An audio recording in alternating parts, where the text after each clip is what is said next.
Hello, everybody, and welcome back to the Gamescom Congress live stream. You just saw one of the fantastic program points that we have on stage over there. Like, this is the general direction where the stage is. Not that you would need this information, but for me, it helps like to orient myself. So thank you for allowing me to do this right here. And thank you also for allowing me to introduce the next format of the day. And this is going to be an interesting one. We have another debate format, and it's called the Blitz debate.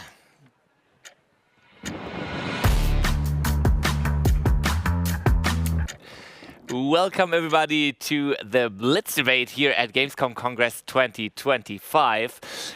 We want to debate the most important questions that the gaming world is nowadays talking about. And for that, I have two fantastic guests here with me. That is, first and foremost, Andy Pattison.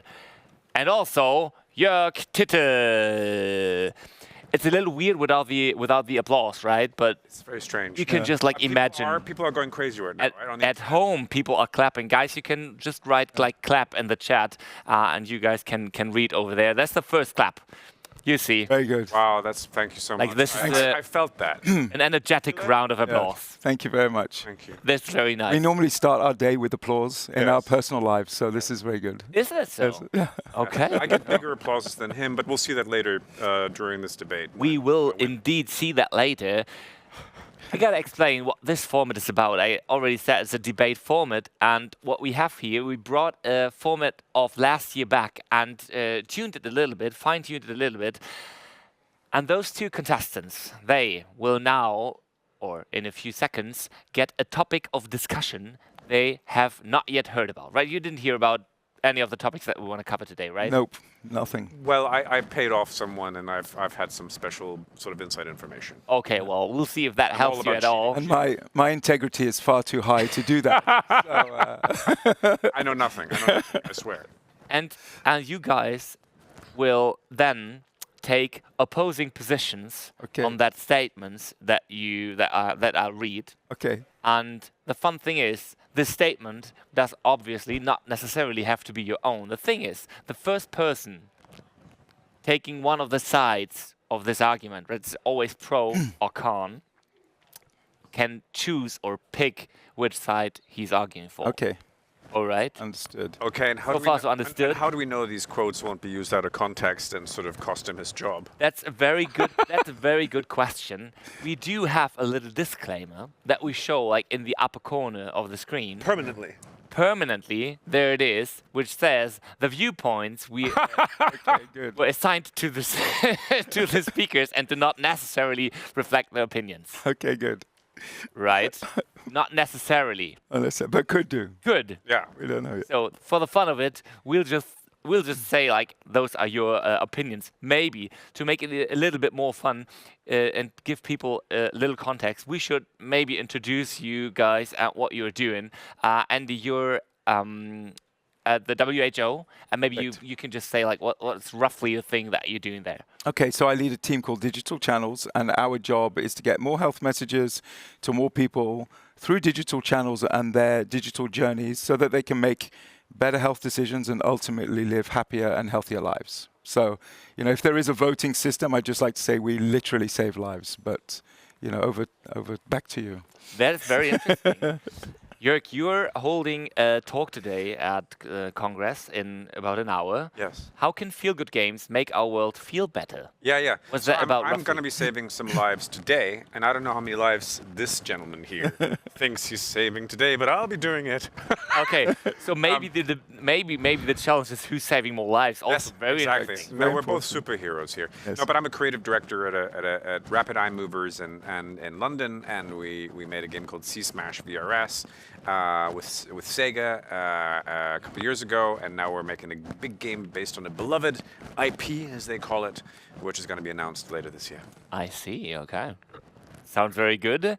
And sounds like you might be just the right persons for this next debate. So, once again, to be absolutely clear, right? The first person who will make a statement here will take the position he is claiming to have, right? So it's either pro or con of the statement. And one more important rule, you guys both have exactly a maximum of 5 minutes to talk about that very topic and to discuss the topic from your viewpoint. And I will have a digital chess clock here. Maybe we can already show that on screen. And as I will start the timer, right, the time runs out from your end. Okay. Production, can we already have the chess clock here just to like show it for once that you guys know how it looks? This is the way, so you always will be able to know how long you still have on your end. Okay. Can you shorten his time a little bit? I can just show you like how it works, right? For now, I am starting Andy's clock. Oh, interesting. No, Jörg's clock. Sorry, and then Andy's clock and stopping yours. Okay. Sounds good. All right. Cool. All right. Very good. Okay. Cool. Then we'll just reset the clocks right now to 5 minutes, and let's hear the statement. Okay. It's a very controversial statement, of course. So, whoever picks up first will take that position. Okay. Games are a recreational activity and boost relaxation. Pro. I would like to be pro that statement. Okay. Is that fair enough? It's a tricky pick. Then you will start off arguing. There's some wrong thing on the screen there, I think. Oh, wait. No, this is not the right question. I think you might have leaked it to the next team now. They know they're going to I hope no. Don't look. I hope no. Wrong question. Stop. Close your eyes, everyone. The next team can see the screens as of right now. I hope they're not on stream. Okay. We'll just see. Production needs to put in the right statement. Okay. But we already picked. So, and you're gonna argue for pro, right? Yes. I'm going to argue for pro, but I've already forgotten the question. But I remember. The question was: games are a recreational activity and boost relaxation. Okay. Okay. That's good. Yes. Good. Then take it off from there. We need the chess clock here, and your time starts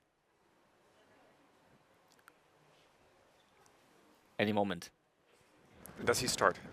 He does start. He does. But I can stop and hand it back, right? You can just like whenever yes he takes over, then your time stops. Fine. Perfect, like chess. Okay, chess clock once again, and your time starts now.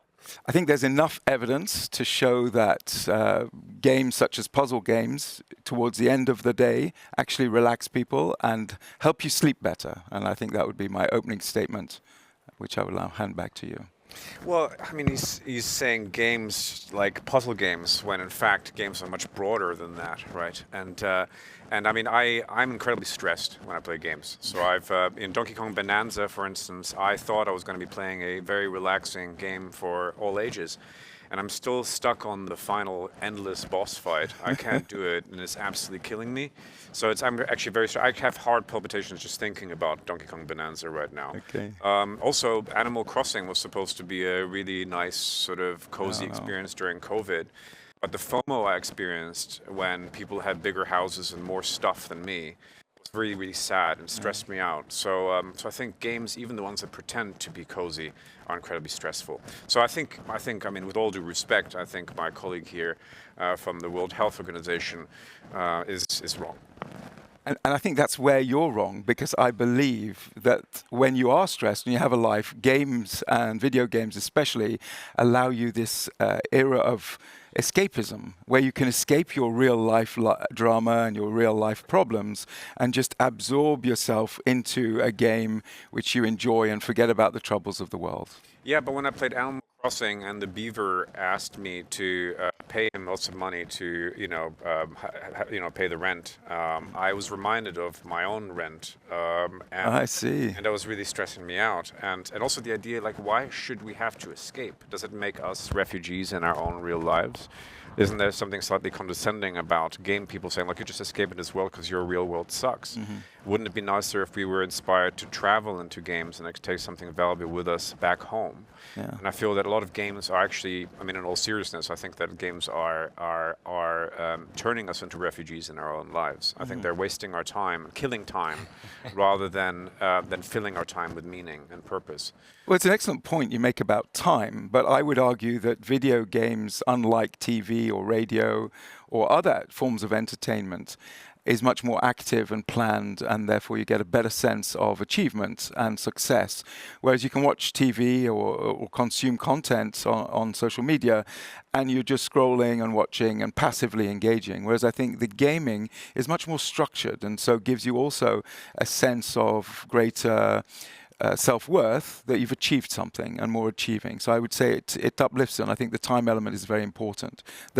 The best, I remember when I had more time for gaming, the best 2 hours I ever spent was 12 hours on Civilization 5. Yeah. So I think I think time is important, and I think video games give us that structure to get better achievements. They do, but a lot of games also have certain game loops built in that make them quite addictive, and especially with games that have permanent worlds in them, where there's Minecraft, for instance. I can observe that with my own son, for instance, who will be hooked on that for hours, just sort of like chipping away at blocks, etc., and building them. And it's like I'm not sure how much he achieves in that, and he actually will admit to me that he's quite addicted to it. So screen addiction, of course, is a big issue right now from a health point of view, healthcare and sort of mental health point of view.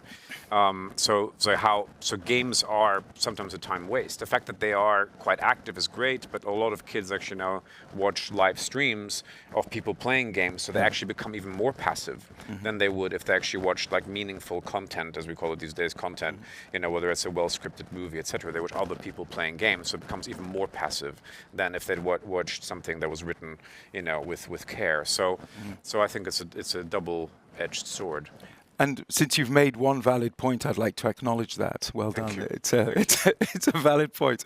I would take back what you said about, and use your case of your son and Minecraft, and to say that the development probably outweighs the dangers of such a game as Minecraft, where they are learning about even smelting and how to mine and the different words and terms of what different rocks can create and things like that. So I think from a development point of view, I think that's another advantage of video games, is that it allows people to grow personally and to grow in their world and develop themselves as better humans. There's a great anecdotal story of a young boy in Texas who one day sees something on the news, and it was subtitled in Russian, and he was able to read it and tell his parents what it meant, because he'd been playing Fortnite with a group of Russian players for the last 5 years. So this adolescent boy in Texas had learned enough language skills to get by. And we would be really interested in looking into the research academically rather than just from anecdotally, to say, how does video games allow you through a community to learn a language faster than if you're taught through traditional methods such as school? But we're talking about relaxing here, not about learning. So valid point. Valid point. No, I agree with that. Of course, I mean, there's a lot of things that you can gain from games, and I wouldn't be working in video games. And this, again, the views that I express here are not necessarily my own anyway, but I do. Games are stressful, and a lot of games, whether it's Call of Duty, for instance, are extremely stressful and distressing games. And it's a game that was acquired for $70 billion by Activision by Microsoft, from Activision, and that's a game that was sort of made very much in collaboration with the military-industrial complex, etc. That is a factor that is very much sort of stressing our world out, isn't it? War is a stressful thing, and to know that the most valuable game in the world right now is one that is all about killing and is one that is ultimately promoting war. It doesn't exactly have an anti-war message to it. The fact that it's actually made in direct collaboration and with advisors who actually work for sort of mercenary and other military groups, etc., is a factor that stresses me out, and also society as a whole right now suffering from horrible global conflicts that are only getting worse.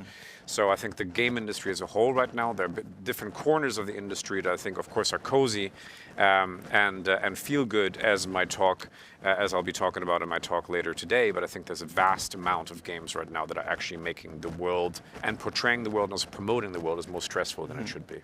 Jörg, jetzt unter einer Minute Zeit, less than 1 minute. I think that I think it's great that you've identified that as a problem, and clearly that seems to be a problem in your life. And that's, for me, my case would rest on the fact that if it allows somebody to get rid of their stress by getting annoyed and angry in a game rather than the real world, maybe it's a big stress relief. And when they get off the game, they feel this rush of relief as they leave the game, and to say, well, I've got that out of my system now. Like going to play a good football match or a good rugby match, you get the adrenaline going and you get it out your system, and then you come back a happier and healthier person.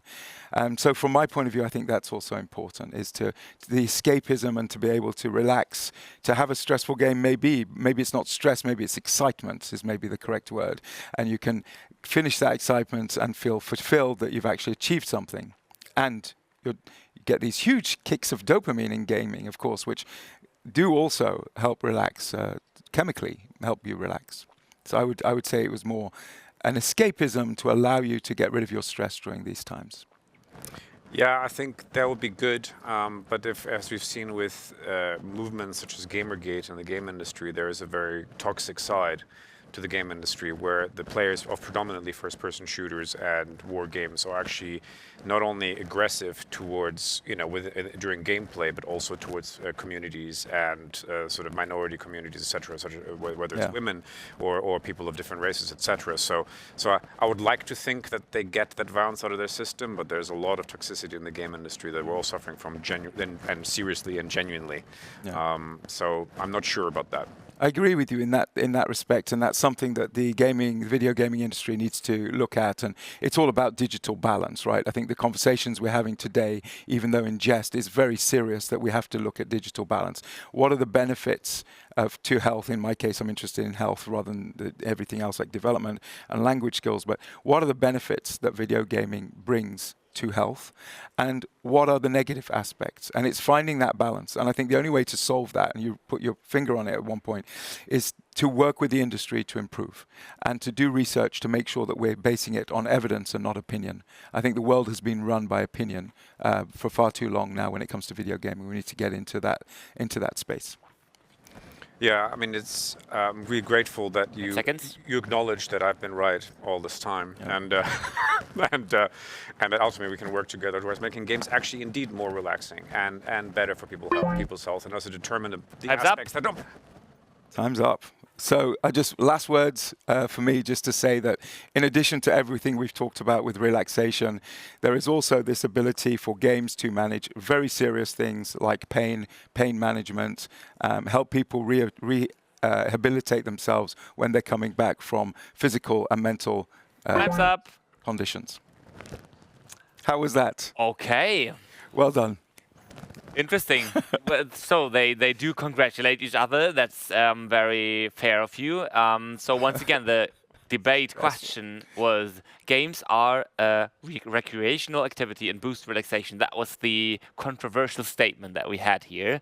And Andy was in the pro position. He said he totally agrees to this, while Jörg said, no, this is just a bunch of crap. So he took over the contra position. Chat, you can now vote. You can just type in the chat, pro or con. No. Who did better in this debate? You don't even have to, this doesn't even have to be your, opinion on the topic that you had anyways, but based on who did a better job, convincing you. Also the looks, like. Let's see. Based on my looks. Pro or con? Who did better and who did not? Let's see here what the chat says. While we're waiting for the chat, what's your opinion? Because we could put you on the spot a bit here, since you've put us on the spot. I was I was too much like into handling the timer. I had no chance of. Oh, you have no listening to you opinions guys. of your own outside of the timer. I do you? can't- Sounds I like a can't have any cop-out. opinions. That's so, My contract. so lame. Huh? No, actually, the thing is, as Forsaken Exodus already writes in chat, it was really good. You guys did really good. Especially, I must say, kudos for you, Jörg. I would say that was much more difficult. It was hard. Thesis, you yeah. know? I see more pros right now. Pro, Natural. con, one con. I hope they're not voting on looks alone, No. but it seems they might be.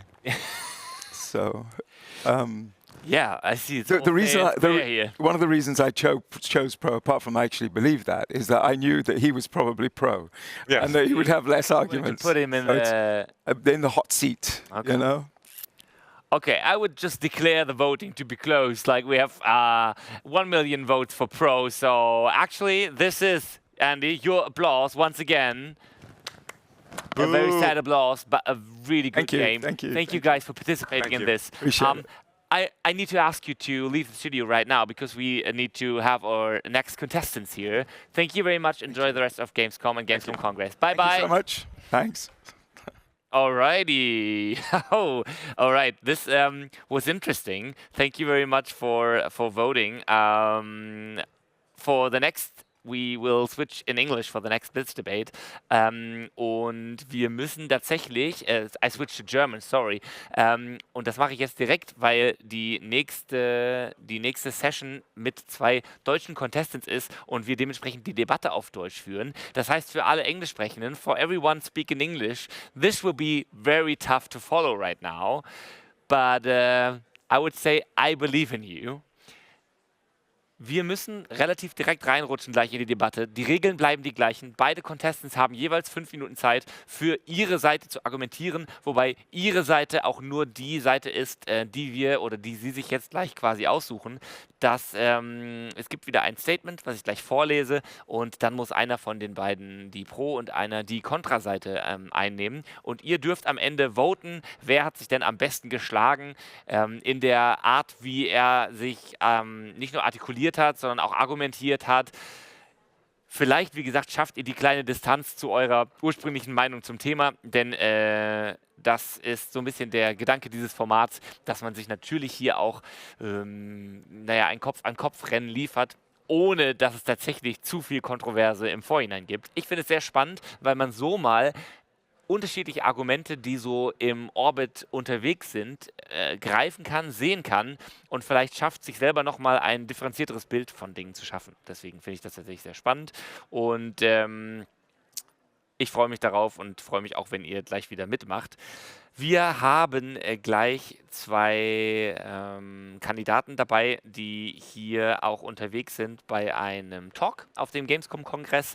Generell für die Einordnung nochmal für alle, die nicht orientiert sind. Das hier ist der Livestream vom Gamescom-Kongress. Wir sind live auf Twitch und auf YouTube. Das heißt, ich spreche gerade mit 2 Audiences in 2 verschiedenen Chats. Schön, dass ihr mit dabei seid. Wir lesen euch natürlich beide hier. Also wenn ihr Sachen reinschreibt, auch so. Wenn ihr zwischendurch Fragen habt, tut das sehr gerne. Und beim Gamescom-Kongress haben wir ein buntes Programm von Themen, die sich mit der Wirkung von Spielen oder der Wechselwirkung zwischen Spielen und der Gesellschaft auseinandersetzen. Das mal so als ganz groben Überbau. Und dazu gibt es ganz, ganz verschiedene Talks, ganz, ganz unterschiedliche Schwerpunkte. Und einige davon seht ihr hier. Wir haben einige Spielshows bzw. Show- oder Talkformate wie dieses hier bei uns hier in dem kleinen Kongressstudio. Es gibt aber auch noch eine Bühne nebenan, auf der gibt es Talks und Panels, die wir dann regelmäßig mit ins Programm aufnehmen. Und ich sehe das hätte ich schon. Unsere beiden Contestants laufen hier rein. Schön, dass ihr da seid. Seid erstmal herzlich begrüßt. Vielen Dank. Ich habe zum einen den Nicolas Hoberg. Hallöchen. Und Benjamin Strobel. Hallöchen. Ihr habt gerade schon ein bisschen von der Seite zugeguckt. Die beiden haben sich ein Kopf-an-Kopf-Rennen geliefert. Wie sehr wollt ihr gewinnen? Also Ja.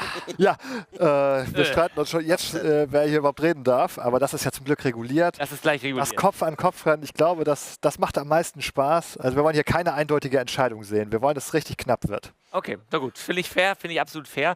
Vielleicht erzählt ihr ganz kurz, ihr seid beide mit einem Talk tatsächlich hier, seid Founder von Behind the Scenes und habt einen Talk mit Games zur Resilienz.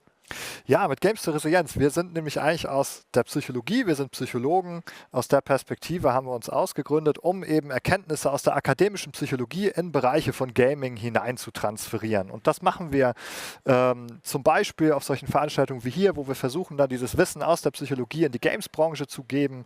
Wir beraten auch Studios zu Themen. Und hier geht es eben um Resilienz. Können Games uns resilienter machen? Also kann Gaming auch einen positiven Effekt auf uns haben. Okay. Ich habe dazu ein sehr passendes Statement, glaube ich, mitgebracht, das ihr jetzt diskutieren könnt. Ich habe das Gefühl, dass ihr möglicherweise euch ein kleines bisschen auskennt. Seid ihr bereit? Habt ihr verstanden, dass einer von euch sozusagen, der als erstes claimt, welche Position er aufnimmt, dass der sozusagen Wahlrecht hat? Ja. Ja? Ja. Alles klar. Dann kommt jetzt das Statement dieser Blitz. Man muss aufpassen, was man claimt. Können digitale Spiele unsere Widerstandsfähigkeit fördern? Schneller Pick? Pro. Pro. Alles klar. Dann bist du jetzt pro und argumentierst dafür. Und Benjamin, du musst dagegen halten. Ich kriege die harte Position. Ich werde mir alle Mühe geben, Aber du kennst dich ja eine gut neue aus. Perspektive einzunehmen. Das wird fantastisch. So, wir blenden direkt den Timer ein und die Pro-Position, die natürlich dieses Statement so oder sozusagen unterstützt und erstmal in die Welt hinaus posaunt, darf oder muss eben den Schlecht auch starten. Bist du bereit? Ich bin bereit. Gut, dann geht der Timer los in 3, 2, 1 und bitte. Okay, also Videospiele haben ja einen wechselhaften Ruf, genießen die, zu Unrecht. Denn wir wissen aus der Psychologie, mein Kollege und ich, wir sind Psychologen, gibt es jede Menge Forschung dazu, jahrelange Forschung, die ganz eindeutig zeigt, dass wir davon ausgehen müssen, dass Videospiele in der Tat dazu geeignet sind, unsere psychische Widerstandsfähigkeit, unsere Resilienz zu erhöhen. Das heißt, dass sie Teil unseres psychischen Wohlbefindens sein können und dafür gibt es viele Gründe, das anzunehmen. Ja? Videospiele sind zum Beispiel super dafür geeignet, um unsere Emotionen zu regulieren. Was heißt das? Ja, wenn wir mal schlecht drauf sind oder so, können wir uns ganz gezielt ein passendes Spiel suchen, das entweder diese Stimmung verstärkt, weil wir ihr nachspüren wollen, eine gewisse Melancholie, oder aber, weil wir keine Lust haben, dass wir schlecht drauf sind und dann suchen wir uns ein Spiel, das uns gute Laune verschafft. Und das ist etwas, ne? Einen Einfluss nehmen auf seine eigene Stimmung. Das entscheidend dazu beitragen kann, dass wir dauerhaft gesund bleiben. Das kann aber auch nach hinten losgehen, weil wenn wir in der Psychologie schauen, Emotionsregulation ist eine Fähigkeit, die der Mensch hat, und es gibt aber gute Emotionsregulationsstrategien und es gibt nicht so gute, ja, also die uns eher schaden. Zum Beispiel, wenn wir unsere Probleme einfach nur verdrängen wollen, ja, wenn wir uns gar nicht mehr auseinandersetzen. Und da sind natürlich Spiele, das wissen wir, eine riesengroße Gefahr, einfach unheimlich viel Raum einzunehmen, uns nur noch in eine Spielwelt zu stürzen, ja, und einfach alles andere zu vergessen. Und während wir halt spielen, letzten Endes, natürlich, wir wissen das alle, Games werden immer immersiver, wir wollen auch gerne in diese Welten, ja, und vergessen einfach unsere Probleme. Das fühlt sich im ersten Moment gut an, ne? Aber wenn man dann am nächsten Morgen aufwacht und die Probleme sind immer noch da, ja, dann war das Gaming vielleicht die falsche Antwort. Und jetzt mache ich mir natürlich keine Freunde, aber man muss fairerweise sagen, dass Spiele auch süchtig machen können.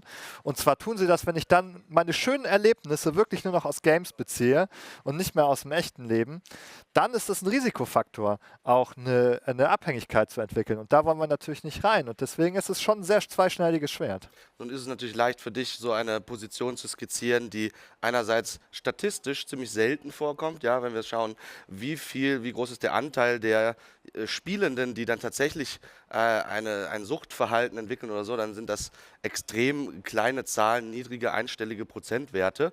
Das heißt, also das ist erstmal, würde ich sagen, ein ziemliches Scheinargument. Ja? Und auch dann ist es so, dass selbstverständlich man mit dem Medium verantwortungsvoll umgehen muss, da würde ich dir soweit zustimmen. Aber wenn man das tut, dann hat man neben der Emotionsregulation auch noch viele andere Vorteile, die man aus Games ziehen kann. Ja? Wir haben das alle erlebt in der Corona-Pandemie, soziale Isolation, alle hockten zu Hause, alle waren wirklich ausgehungert nach Sozialkontakten. Ja, was ist passiert? Reihenweise, insbesondere junge Leute, haben sich in Videospielwelten gestürzt, in denen sie mit anderen Leuten interagieren konnten, mit Gleichaltrigen, mit Klassenkameraden, haben sich in einem Morgenast getroffen, dort ausgetauscht und haben daraus etwas gezogen. Ja? In Momenten, in denen andere soziale Kontakte nicht verfügbar waren, hatten sie die Spiele als digitalen Treffpunkt. Und das hat für viele Leute ganz viel ausgemacht. Ja? Das hat ihnen über die Pandemie geholfen. Ja? Und da finde ich es richtig schäbig, wenn du also diese Errungenschaft dann irgendwie versuchst schlecht zu reden. Also Ja, das ist jetzt aber schon ein Halbe bisschen, Zeit schon rum übrigens, ja. bisschen einseitige Darstellung hier von den sozialen Räumen. Ich meine, ich habe auch Leute kennengelernt in Games und richtig viel Spaß gehabt im Multiplayer, aber seid ihr einfach mal in League of Legends gewesen, wie die Leute da drauf sind? Also das ist nicht unbedingt immer nur heile Welt und eine schöne Experience. Ja, da wird man erstmal aufs Derbste beleidigt, wenn man da ein Spiel startet. Also toxische Communities sind ein riesengroßes Problem. Wir haben es gesehen, wir haben es in League of Legends gesehen. Immer noch, trotz aller Versuche, ein sehr, sehr schlechter Ruf für diese Community. Rainbow Six hat diese Probleme gehabt. Ein Multiplayer-Spiel nach dem anderen und keine Ahnung, die Call of Duty gespielt haben. Wir haben Probleme mit Cheatern, ja.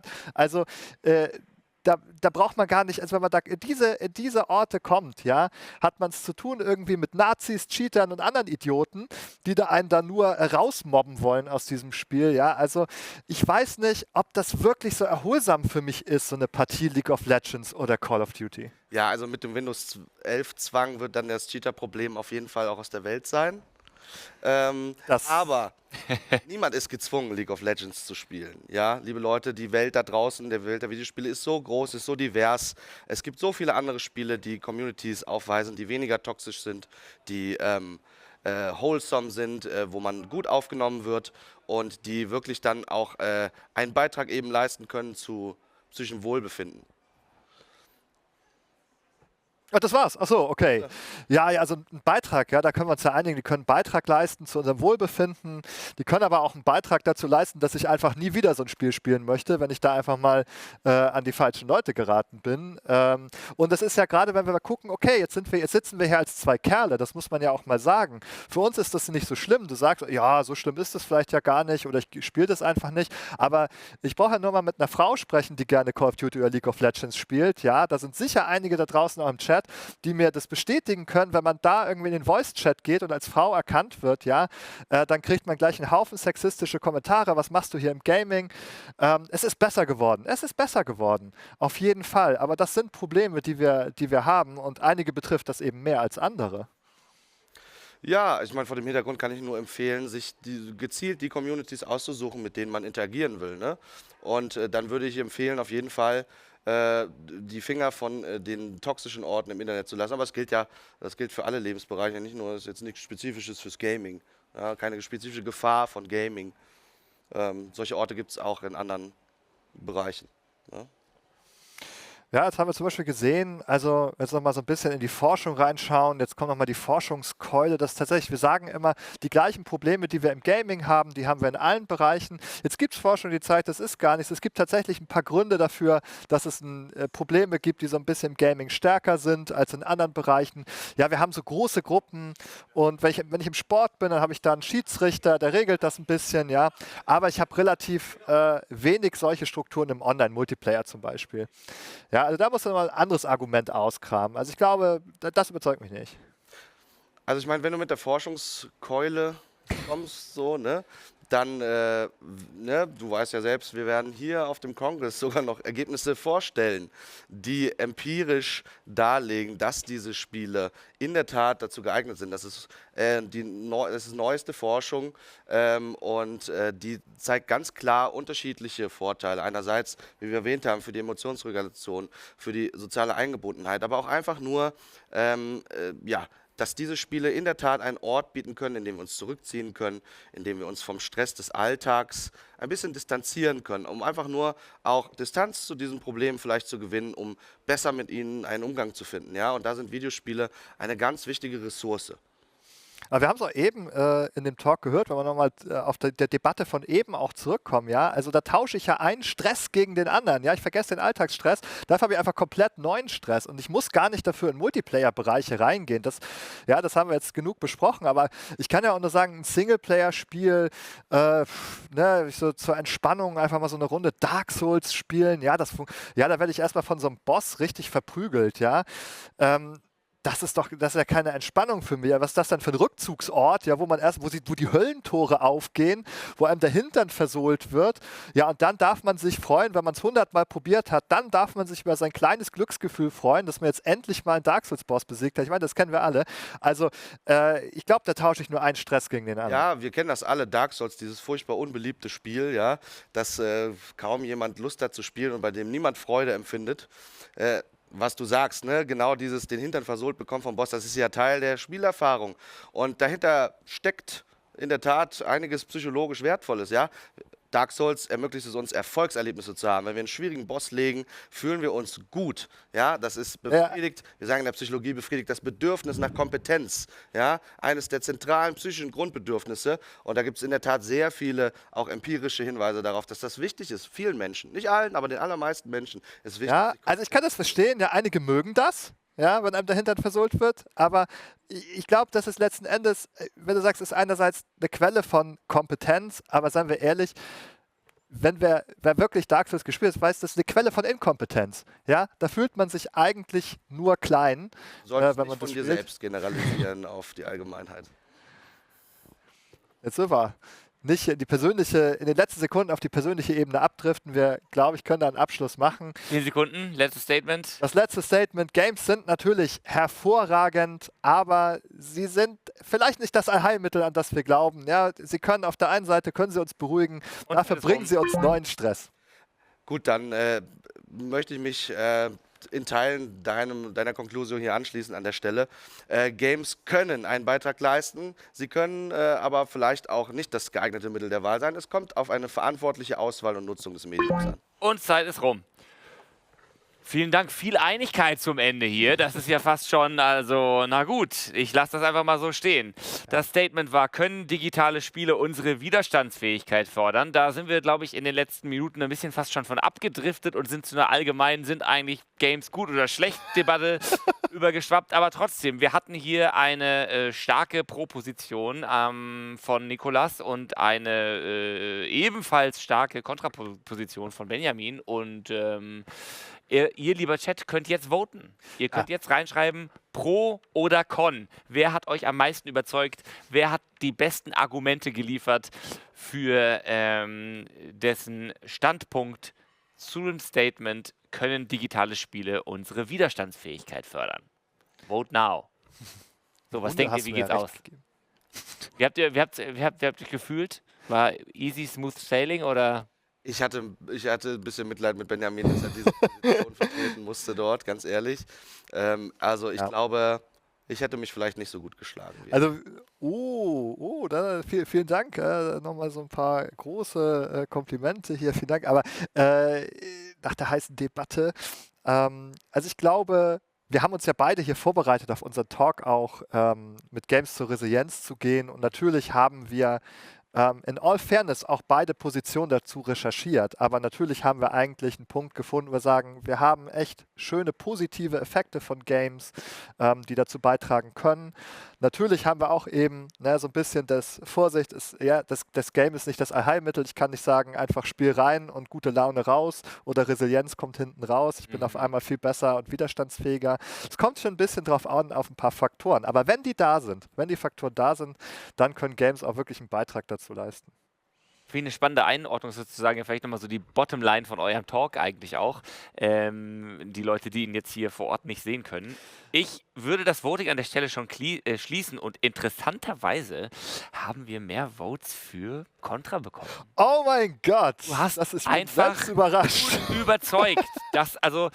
Interessanterweise, das ist vielleicht für dich auch mal interessant, dass du offensichtlich eine überzeugende Wirkung hast oder Dinge gut fassen kannst, um sie Leuten nahezubringen. Ja, also Dirk, mein Auftritt, der war ja gut. Also der ist, glaube ich, so 25.000 € wert. Ja. Also ich gebe dir meine Kontonummer nachher. Ich glaube, es ist ein gutes Investment für euch.